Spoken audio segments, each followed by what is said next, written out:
Hello friends, it's Charlene with Charlene's Heartfelt Creations. Today I wanted to show you my cute little Sesame Street paper clips that I came up with. Now, I've been trying to figure out different things that I can put in these Sesame Street kits, and it seems like I just keep coming up with idea after idea, and I'm really enjoying this. I've been super craft motivated, so it's been so much fun. But these are the ones that I had come up with. I used my X tool to make some really cute pins. And so I wanted to show you the pins that I made. I offer a variety of pins in my birthday kits. And so I'm going to go ahead and list these in my Etsy shop. But some of these will be available in the kits as well.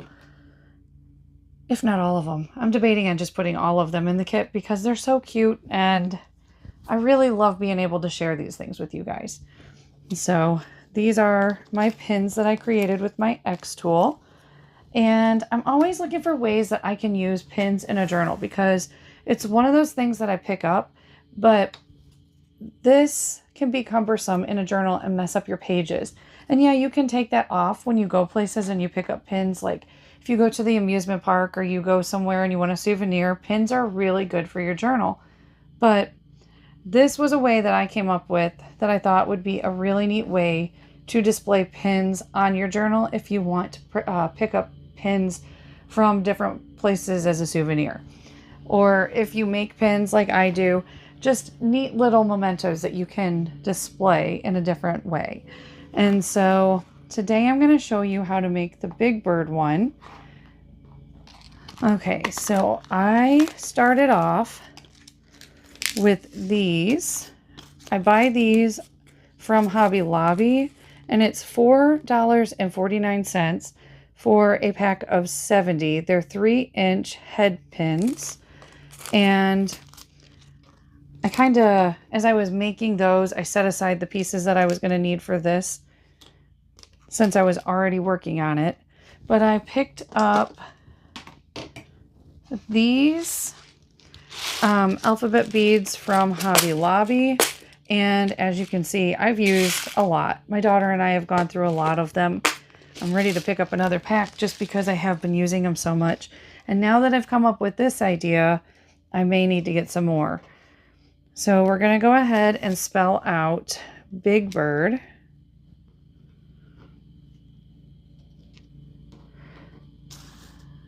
B-I-R-D. Okay. Saved me some time from having to hunt down the letters, already having them ready.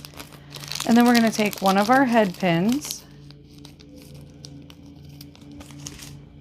and we're going to use this so we can get a loop on both ends. Now I picked these up on Amazon and I love these things. I was struggling to make loops with my pliers that I felt looked decent, and so I keep them inside these boxes so I can see the size of what my my loop will look like. And so normally I get rid of packaging. This time I held on to the packaging just because, like I said, I like to see the sizes of these.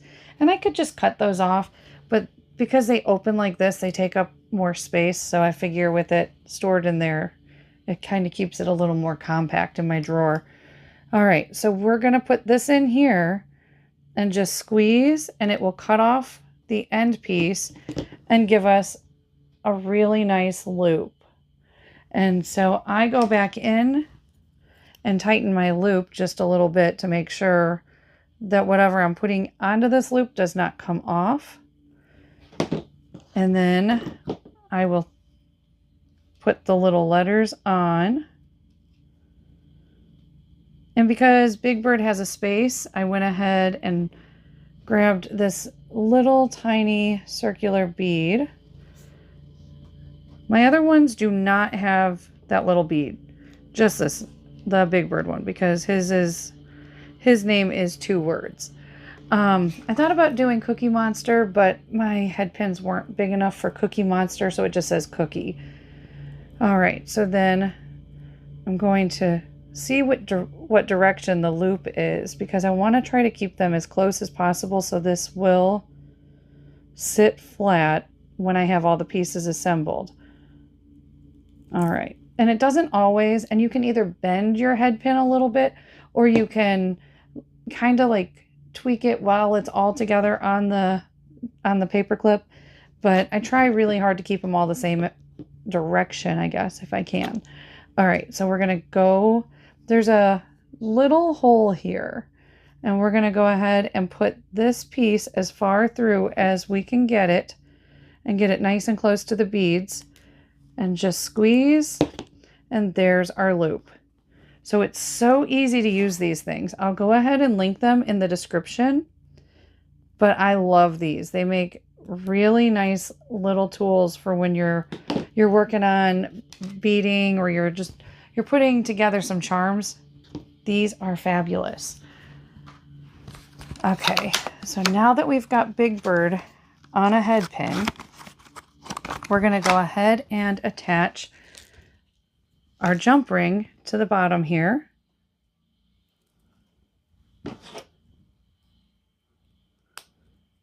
And then I've already got I pre-cut because I wanted to make sure I had enough while I was putting these together earlier. So I picked up my rickrack from Hobby Lobby. They've got such a nice variety of colors. I could have bought every single color that they had, but I was trying very hard to go very much Sesame Street and not buy everything. But I bought them when they were 40% off, and they are $2.49 regular price. So I feel like I got a good price on those. Okay, so with this, we're going to go ahead and take our ribbon, and I want to squeeze that a little tighter just to make sure it's a little more secure.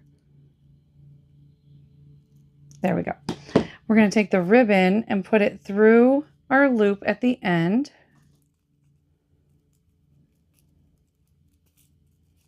And you can use any kind of ribbon you have. That's what I love about this project.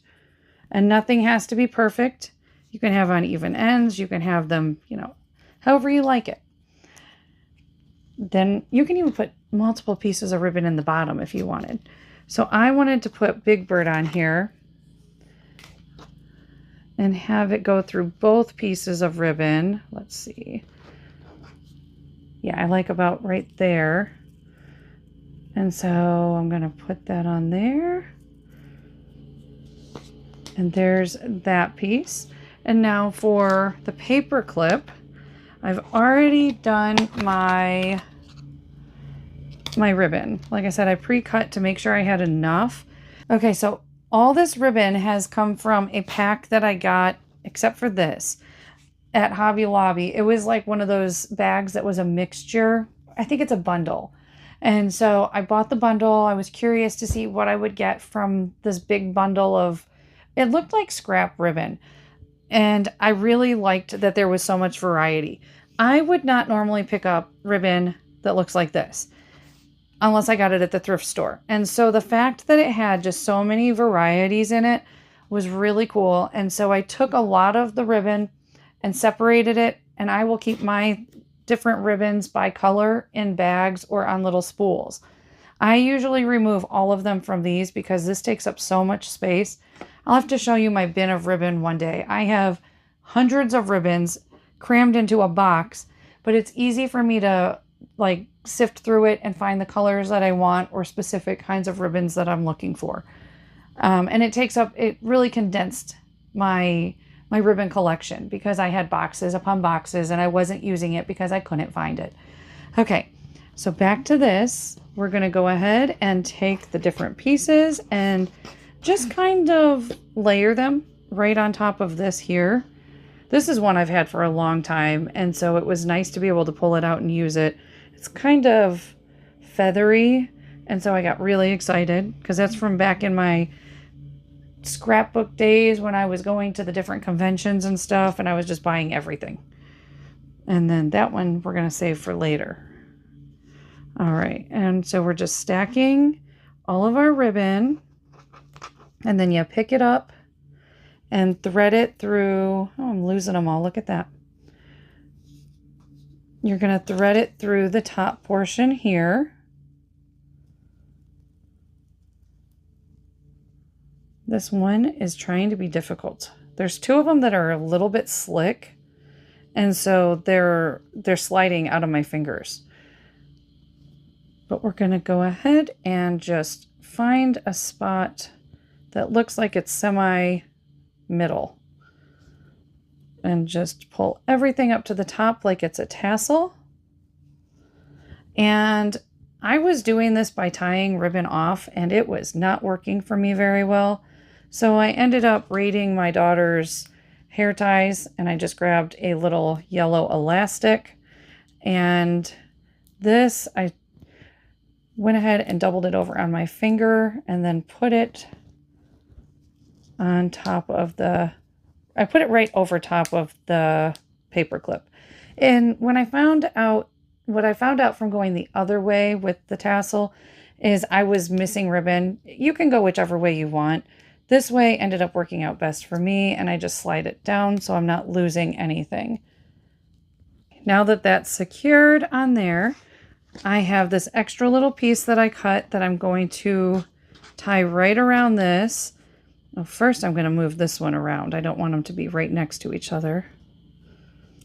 There we go. I didn't want the same ribbon to be right next to the other piece. So we're just going to go ahead and tie a little bow here. I did a double knot because I really wanted this to be secure on here and not fall off later on. I did not do a double bow. I just did a double knot. And so because I did a double knot, not all my bows are staying straight, but I'm not too concerned about that because it's kind of a messy rag tassel. And hopefully my fingers will work to tie this. I had a time with some of them because the bows are super tiny. I usually don't have too much trouble with it, but I think I was getting frustrated when I was first doing it because I wanted perfect bows instantly. Okay, so I'm really happy with how that one looks. And then I'm just going to go ahead and trim everything down. And you can do this to preference, however you like it. But I took my big pieces, and that was my basis for how long I wanted my pieces. And I wasn't real particular if they frayed.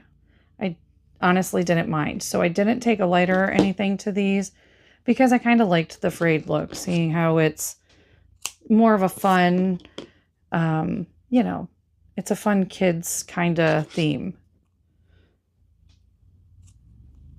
All right, so my scissors don't want to cut this. And these are pretty sharp scissors, so that was kind of crazy.